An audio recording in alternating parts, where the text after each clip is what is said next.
ሰላም ጤና ይስጥልኝ ወደ ተከበራችሁ ቤተሰቦች። ጉርሻ ጻፈው መቅደስ አነበበችው። የኢትዮጵያ ንግድ ባንክ ሰራተኛዋ ህይወት ያጠፋ ተጠርጣሪ በቁጥጥር ስር ዋለ። ባለፈው ታህሳስ ወር በአለልቲ አካባቢ የተፈጸመው አስቃቂ ግድያ ተከትሎ ለወራት ሲፈለግ የነበረው ጸጋዬ አሳፈረው በደብረ ብርሃን ከተማ በቁጥጥር ስር መዋሉ የፌዴራል ፖሊስ አስታወቀ። የንግድ ባንክ የአሌልቱ ቅርንጫፍ ሰራተኛ በነበረችው ወይዘሮ አዳነች ኩምሳ ላይ ጥቃት በመፈጸም የተጠረጠረው ግለሰብ ድርጊቱን ከፈጸመ በኋላ በተለያዩ ከተሞች ማንነቱን በመደበቅ ሲንቀሳቀስ መቆየቱ ተገልጿል። በተለይም በሸዋሮቢት አጣዬና በከሚሴ ከተሞች ሀሰተኛ መታወቂያዎችን በመጠቀም ለመሸሸግ ቢሞክርም ጸጥታ ኃይሎች ጥብቅ ክትትል ሊያዝ ተችሏል። ፖሊስ በወቅቱ ተጠርጣሪው ጥሎት የሄደውን መኪናና የፎረንሲክ መረጃዎችን እንደ መነሻ በመጠቀም ምርመራውን ሲያካሂድ የቆየ ሲሆን አሁን ላይ ግለሰቡ በሕግ ጥላ ስር ውሎ ተጨማሪ ማጣራቶች እየተደረጉበት ይገኛል። ይህ ቁጥጥር ስር የማዋል ተግባር የተከናወነው በፌዴራል ፖሊስ በብሔራዊ መረጃ ደህንነት አገልግሎት እንዲሁም በሰንዳፋ በኬ ከተማ አስተዳደር ተቀናጅ ኦፕሬሽን መሆኑ ታውቋል። ፖሊስ ወንጀል ፈጽሞ ከህግ ማምለጥ እንደማይቻል በድጋሜ በማሳሰብ ለትብብሩ ምስጋና አቅርቧል። ቤተሰብ ማለት ነው። እንዴት ነኝ? ለማንኛውም ጉርሻ ጻፈው እኔ ያቀረብኩት ማለት ነው። አያችሁ አይደል ቤተሰብ? እንግዲህ የሰው ልጅ ሰውን ገሎ የትም ቢሄድ የትም መያዙ አይቀርም። የሚቀርም አለ በጣም 17 18 ዓመት ድረስ የማይገኝ 20 ዓመት የሞላቸው በጣም ብዙዎች አሉ። ግን እንደዛም ሆኖ የሰው ልጅ ሰውን ካጠፋ ህሊናው ራሱ ረፍት አያገኝም።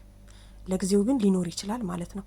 ይህን ሰው ታስታውሱታላችሁ። ተሳስት ወር አካባቢ ውስጥ ማለት ነውና እችን እንትን ከንግድ ባንክ ገንዘብ ካልተበደርሽልኝ ካላመጣሽልኝ ምናምን ነገር ብሎ የልጆች እናት ናት መንገድ ላይ ጠብቆ እንግዲህ ስትወጣ ጠብቆ ገሎ አስሸሽቶ ነው የጠፋው ማለት ነውና የሰው ደም ያንከራታል። ሰውየው በጣም ሀብታም እንደሆነ ነበር ያኔ ሲነገርለት የቆየው።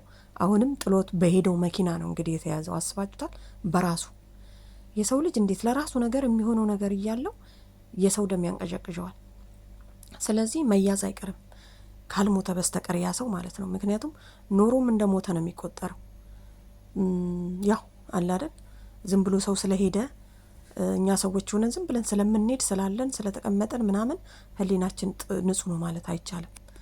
ስለዚህ የትም ሲንከራተት ያዙኝ ያልያዙም እያለ ማስታወቂያውን ሲቀያይር ኖረ እስካሁን ድረስ። እንግዲህ ታህሳስ፣ ጥር፣ የካቲት፣ መጋቢት፣ ሚያዝያ፣ ግንቦት ይሄን ያህል ወራት ኖረ ማለት ነው። አሁን ግን እንግዲህ እስር ቤት ገብቷል። አስባችሁታል? ስለዚህ ይሄንን ያህል ወራት ሲኖር እርግጠኛ ነኝ እንዴት እንደገደለ እንዴት እንደሞተችበት ምን እንዳደረገ ሁሉ በህልሙ እርግጠኛ ነኝ እየመጣችበት ምችን የመሰለች እናት ልጆቿን ጥላ ነው እንግዲህ የገደላት አይደለ? አስታውሳችኋል። ስለዚህ የሁለት ልጆች እናት እንደሆነች ልጆቹ ብር አበድሪኝ ብር ካላወጣሽልን ብሎ ነው ምናምን ነገር ሲሉ ሰምተን ነበርና ይሄው እንግዲህ ዛሬ ላይ ምን ዋጋ አለው? ግን እሱ ተያዘ አልተያዘ እሱ አትመለስም። መያዙ ጥሩ ነው። ምክንያቱም ለሌላ ሰውም ትምህርት ይሆናል። በነገራችን ላይ ያው ሰው ነፍስ ያጠፋ ሰው የሆነ ነገር ሆኖ ካላየን በስተቀር እኛ እንማርም። ምክንያቱም ያው እንወጣለን ብለን ነው ብንታሰርም ወጣለው ነው ሌላ ነገር እኮ የለም። እና ቤተሰብና በጣም ታሳዝናለች። እሷ ግን ሄዳለች። እውነተኛ ቦታ ነች ያለችው ማለት ነው። ግን በመያዙ በዚህ እንዲያዝ ላደረጋችሁ ምስጋና ይገባችኋል ማለት ነው።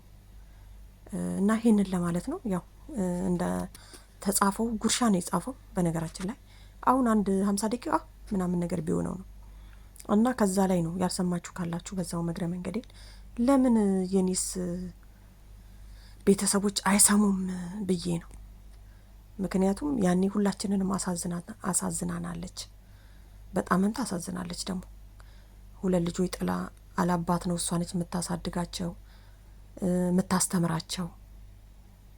እኔ ራሱ መጀመሪያ ትዝ አላለችኝም ነበር። ከዛ በኋላ ነው ሳስበው መቼ ነው ምናምን ነገር ብዬ ሳስብ አሁን ትዝ አለኝ። እና አንዳንድ ጊዜ በራሳችን እንትን ተነሳሽነት ከሰው ጋር እንቀራረብና ከዛ ሰው ጋር ደግሞ ለመለያየት ስንት ፈተና ይቀርብ እንትን ይለናል ማለት ነው። እና ያው እንግዲህ ዋናው መያዙ ነው። እንግዲህ ይያዝና የራሱን እንትን ያው ልያዝ አልያዝ እያለ እየተሳቀቀ ከሚኖር አንድነቱን ተይዞ እዛው ገብቶ ይቀመጣል። ምን እንደሚመስል ራሱ አያችሁት አይደል? እችን የመሰለች ልጅ በዚህ ሰው መጥፋቷ ራሱ በጣም ታሳዝናለች። የሰው ልጅ ግን እንዴት ነው ሰውን የሚያጠፋው? በእውነት እኔ እኮ አንዳንዴ በጣም ነው። እኔ የዛሬ 17 ዓመት ነገሩ የራሴን ታሪክ አሁን የራሴን ታሪክ ብዬ ሂስትሪ ብዬ ጀምሬ ነው ማውራት የምፈልገው እንጂ በመሀል ገብቼ ማውራት አልፈልግም። ገባችሁ አይደለ? ማንም ሰው ላይ የሚደርስ እንትን ነው ለማለት ያክል ነው። እንትኔን አስነሳው።